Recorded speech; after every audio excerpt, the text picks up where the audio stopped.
Olá pessoal, eu venho aqui com uma explanação um pouco mais detalhada sobre o dilema do vagão, né? Nós havíamos já comentado sobre isso no meu Instagram, @Pílulas de Filosofia do Direito, já falamos dele algumas vezes e eu me comprometi a fazer um vídeo, uma explicação um pouco mais detalhada, mas sem perder a objetividade. Esse é o objetivo, e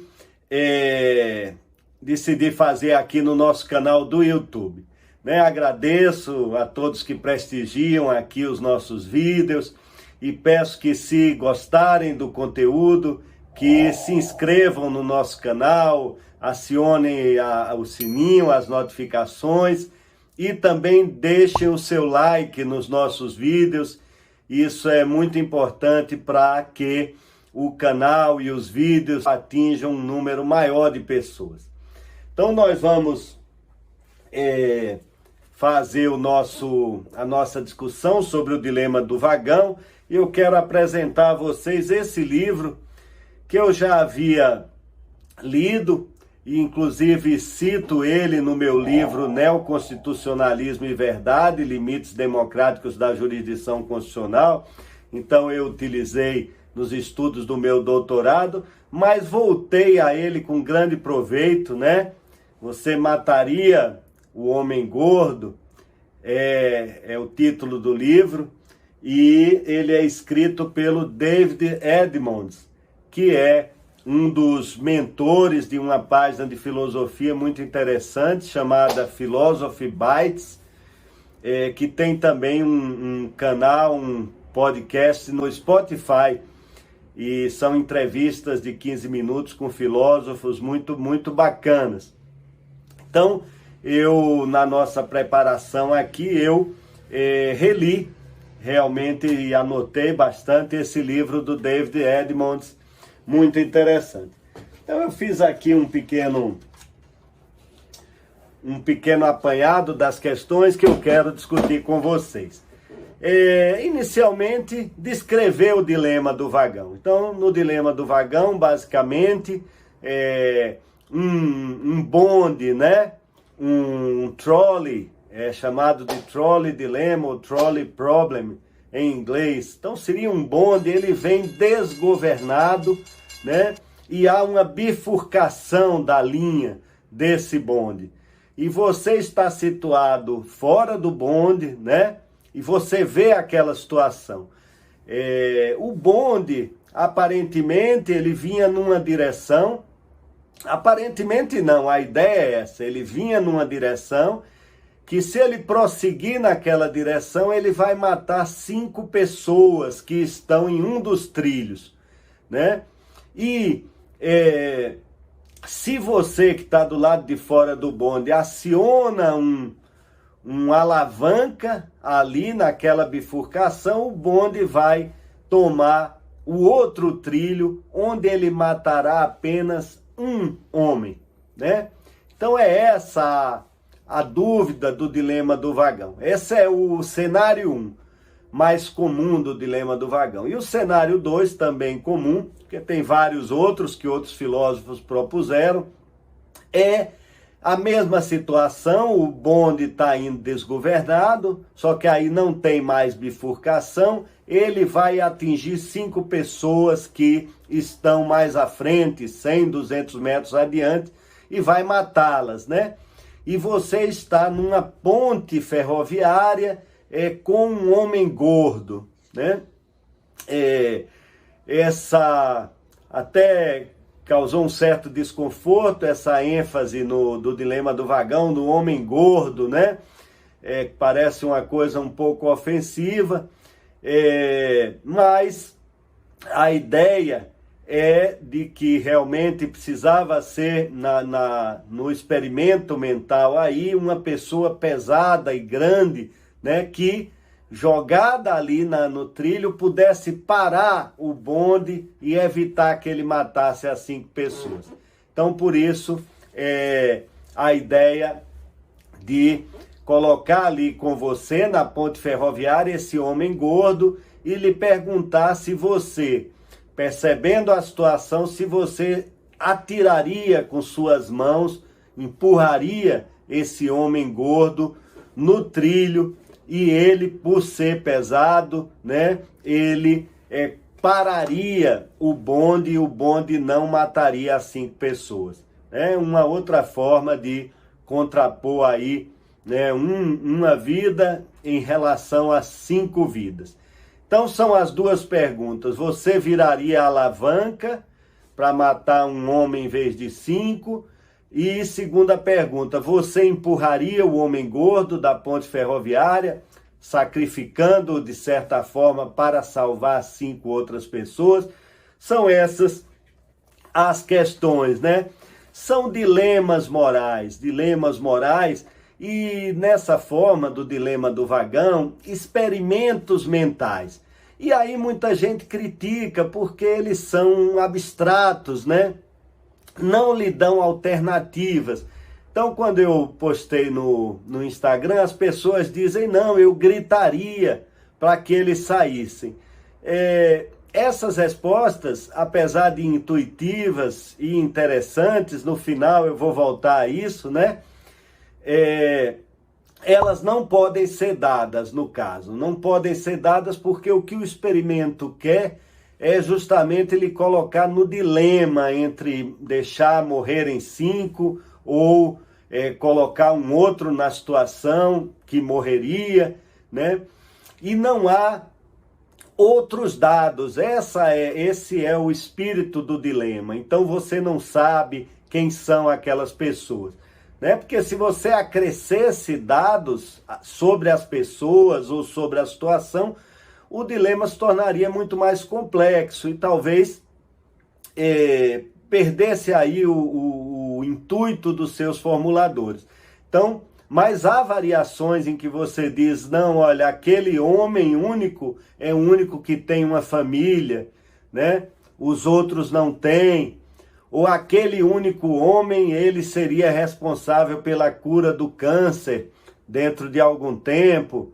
Enfim, são complexidades que vão sendo acrescidas ao dilema.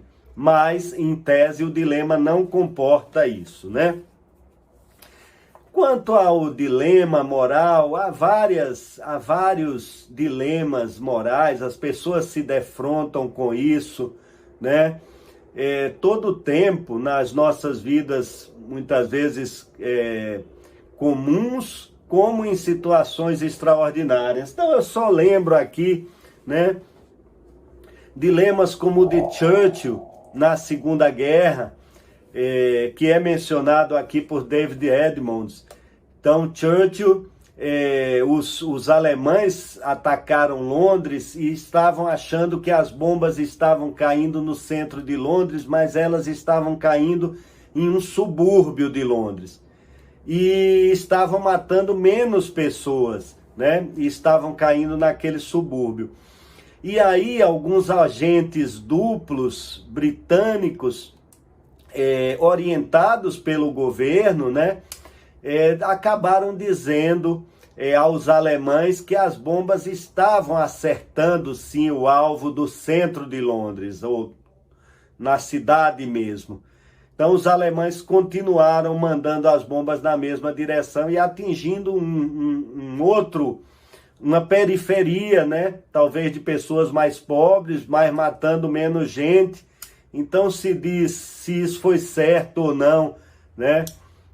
Churchill fazer essa opção de deixar continuar atingindo aquele bairro em vez de outro, né? Enfim, são dilemas realmente difíceis. Esse é um dilema real, né? Ocorrido, entre outros que envolvem Churchill na Segunda Guerra. Nesse livro, David Edmonds cita um caso também famoso no mundo britânico, um caso envolvendo canibalismo. É o do capitão Dudley, né? Dudley. Capitão Dudley estava num barco com mais 3 pessoas esse barco naufragou, essa história é verídica, no século XIX, e acabou que ele, o Dudley e mais essas 4 pessoas conseguiram ir para uma jangada depois do naufrágio e estavam esperando socorro, e demorou muito o socorro, e 3 dessas pessoas, incluindo o capitão Dudley, acabaram praticando canibalismo em relação a um dos homens que estava doente, estava fraco e aparentemente não resistiria, né? E aí houve esse ato, daí a um tempo eles foram resgatados e acabaram sendo julgados. O Dudley e um outro Stephens foram condenados, inicialmente com uma certa severidade, mas depois a corte mudou para uma pena bem mais leve, talvez de 6 meses, de algum tipo de restrição, né? Reconhecendo que ali se estava diante de uma situação excepcional, enfim, de um dilema, de uma situação difícil de ser julgada, não é? E difícil de, enfim, até de se culpabilizar. Uma situação que foge dos parâmetros morais usuais, né? Então são essas as situações, e outras ainda no campo dos experimentos mentais também, como a história da bomba relógio, né? Você tem um terrorista preso que colocou uma bomba atômica relógio numa grande cidade, e você precisa de informações onde essa bomba está para desativá-la, se seria lícito torturá-lo ou não, né? E aí, nesse caso, o terrorista, ele em si é culpado, o que acrescenta um elemento importante para o julgamento moral, né? Ele é responsável por um ato imoral, um ato nocivo, né? Mas, por exemplo, Dostoiévski, em suas obras, ele fala muito do sacrifício do inocente, né? Se seria possível sacrificar um inocente pelo bem de uma coletividade. E a resposta de Dostoiévski me parece que é um categórico não, né, a isso, que Dostoiévski já associava de alguma forma ao utilitarismo, uma corrente da filosofia moral que se desenvolveu sobretudo no século XIX, século que é também o de Dostoiévski.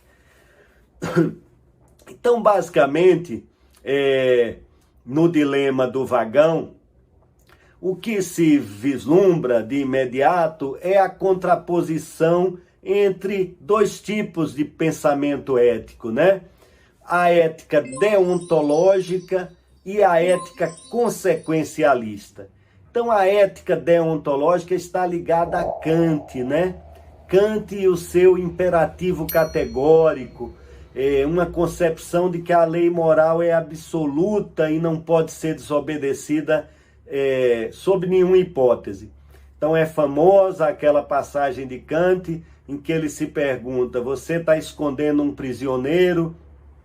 E chega o carrasco, o perseguidor dessa pessoa, e lhe pergunta se ele está ali na sua casa. Se você mentir, você tem chance de salvar o prisioneiro, né? Mas Kant vai dizer que mesmo nessa situação você não poderia mentir, né? Você teria que dizer a verdade e colocar em risco, possivelmente, levar à morte do prisioneiro. Então, esse é o absolutismo moral kantiano, né? O imperativo categórico de Kant tem várias formulações, mas eu penso que no dilema do vagão é sobretudo a sua segunda formulação que está em jogo, que nós não devemos nunca tratar a humanidade, seja no outro ou seja em nós, como um meio para atingir outro fim. Ela deve ser um fim em si mesmo. É uma formulação que está ligada talvez ao princípio da dignidade do homem, da pessoa humana, né? Então Kant teria tendência, evidentemente, a dizer que nós não podemos, por exemplo, jogar o homem gordo da ponte ferroviária para salvar outros. Nós não poderíamos utilizá-lo como um meio para um fim qualquer, né? E a ética consequencialista, ela é o utilitarismo, né? Está baseada no utilitarismo, que tem como principal formulador, não digo o primeiro, porque o próprio David Hume, na sua investigação sobre os princípios da moral, vai falar muito na utilidade como sendo o princípio mais importante da moralidade. Mas Jeremy Bentham e John Stuart Mill que formulam de forma mais densa e completa o utilitarismo. E para Bentham, o que importa são as consequências de um ato, se ele vai trazer mais prazer ou mais dor. Essa é a utilidade para Bentham, né? Uma coisa racional, aparentemente simples de se fazer, era essa a tentativa de Bentham, né? No chamado cálculo hedonista, esse cálculo para saber o que é que traz mais benefício, mais utilidade, né? Que ele associava ao prazer, né? Contraposto à dor. Então, para Bentham, para o utilitarismo, é claro, seria válido, legítimo sacrificar o homem gordo, né? E eu estou deixando a primeira situação da bifurcação porque é mais complexa, mas mesmo a segunda situação, para o utilitarismo, talvez fosse legítimo empurrar o homem gordo para salvar 5 vidas, né? Então é isso que está em jogo no dilema do vagão. As duas correntes morais têm sua verdade, têm os seus furos, né? Suas falhas. É claro e é intuitivo isso, né? O utilitarismo, porque nós reconhecemos sim a dignidade do homem, a impossibilidade de usar o homem como um meio, né? E isso nós devemos de alguma forma a Kant, né? Nós temos essa convicção moral, esse sentimento moral de que isso seria errado, né? Então, nós teríamos sim uma crítica ao utilitarismo. E o absolutismo moral kantiano, ele parece ingênuo também, né? Kant parece incapaz de sopesar os valores em jogo, né? Os princípios em jogo. E eu tenho um vídeo aqui no YouTube sobre isso, falando da polêmica entre Kant e o liberal francês Benjamin Constant sobre o direito de mentir, né? Então, as próprias correntes filosóficas já se apresentam problemáticas. Mas vamos então, tentando agora objetivar o nosso vídeo para não ficar muito longo, vamos então aqui ao problema as minhas respostas, né? Que são basicamente as do David Edmonds e da maioria dos autores, ao dilema do vagão. Minha resposta para a primeira pergunta é a seguinte: você acionaria? Eu acionaria, né, a alavanca. Acionaria a alavanca. E a segunda, do homem gordo, eu não empurraria o homem gordo. E toda a questão do livro e dos estudos sobre esse dilema, né, um dilema que foi proposto nos anos 60 por uma filósofa britânica chamada Philippa Foot, que era colega de outras filósofas importantes como Iris Murdoch e Elizabeth Anscombe. Philippa Foot e Elizabeth Anscombe eram amigas, moraram, salvo engano, moraram juntas, acho que não, mas eram amigas e cada uma tinha uma posição muito diferente diante da moralidade, né? Porque a Philippa Foot era mais laica, digamos assim, defendia o aborto, e Elizabeth Anscombe era profundamente católica, militava contra o aborto. Isso acabou afastando as duas. Mas a grande questão do dilema do vagão é justamente saber por que é diferente uma situação e outra, né? Porque a gente tende, na nossa intuição moral, foram feitas pesquisas que mostram que a maioria das pessoas respondem assim, dizendo que giram a alavanca, mas não empurram o homem gordo. Por que a diferença? Será que existe mesmo uma diferença, né? Ou será que é uma questão apenas de não sujar as mãos e, portanto, não haveria aí uma racionalidade, né, nessa distinção? Eu penso que há uma diferença e acho que até uma das filósofas aqui, talvez a própria Philippa Foot, ou uma que se dedicou ao dilema do vagão, Judith Thomson, elas dizem mais ou menos isso. A primeira situação da bifurcação, ela não está consolidada. Mesmo que você diga que o trem está se encaminhando para 5 pessoas, né? Mas, se o agente moral está ali, ele não vai considerar que a situação está consolidada, né?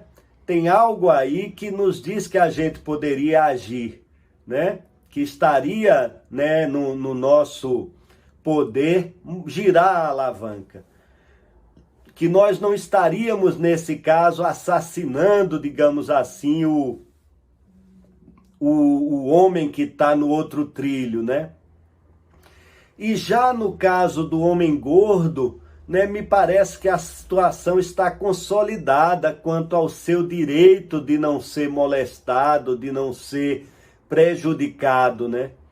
Então, essa é a questão e eu coloco aqui para vocês, né, para os mais jovens, sobretudo, que estão começando nessas reflexões, a proposta de escrever algumas linhas tentando diferenciar essas duas situações, né, que é um trabalho interessante e que de alguma forma não está fechado, né, como a gente vê da leitura desse livro. Então, essa é a questão mais importante aí do dilema, mais difícil, né?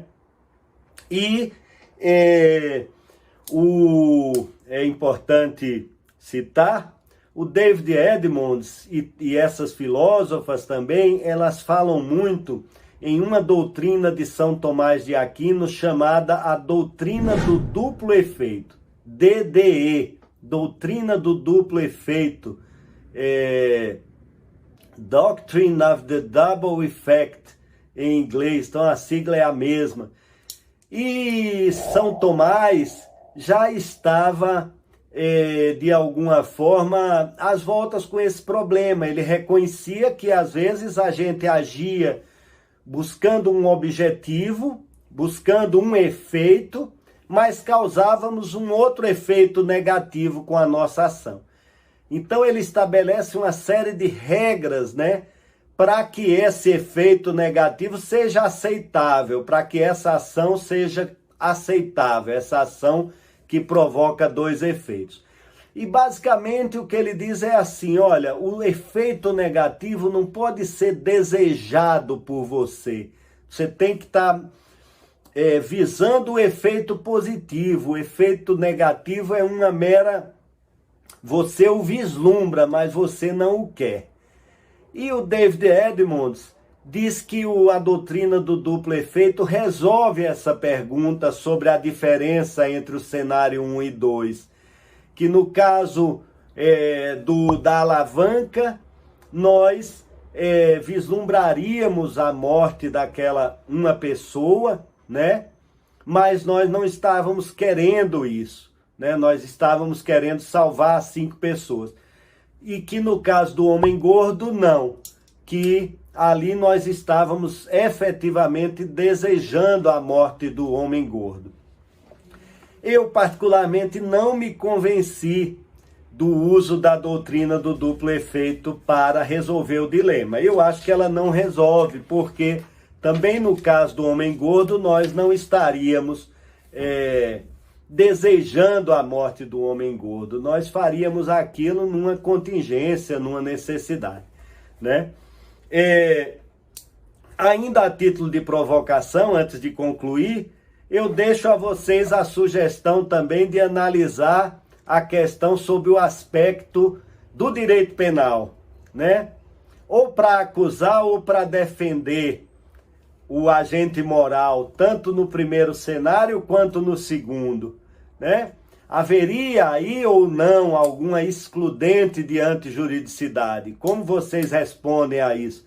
Eu estou sinceramente interessado em ouvir as respostas de vocês. E para terminar, existem muitas críticas ao que o David Edmonds chama de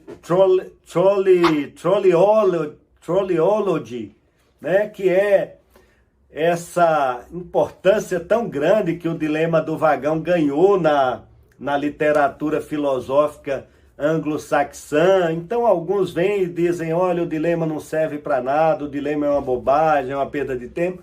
E o David Edmonds diz, não, olha, o dilema é interessante porque ele abstrai outros detalhes e nos defronta com essas duas correntes morais de uma maneira mais clara, né? Que o dilema teria uma validade. Mas uma crítica ao dilema do vagão vem de uma corrente da filosofia moral, talvez da metaética, que eu acho interessante, que é o particularismo moral, né? O particularismo moral vai nos dizer o quê? Que a gente só pode saber da resposta moral correta não a partir de princípios abstratos, mas na situação concreta, né? Vistos as inúmeras propriedades e características que uma situação moral apresenta, né? Então, é ali que a gente poderia escolher um dos caminhos. Então, quando você abstrai de todos os elementos, os detalhes, você cria uma situação artificial do ponto de vista moral. Porque na moral, em tese, você saberia alguma coisa sobre as pessoas e outros elementos entrariam na ponderação aí, né, para facilitar a decisão. E eu uso o termo ponderação, né, porque talvez o Robert Alexy, no direito constitucional, tenha uma abordagem de alguma forma próxima do particularismo moral, quando ele fala na ponderação de princípios, e eu escrevi sobre isso num artigo do meu pós-doutorado, que eu posso indicar para vocês, já também mencionei no Instagram.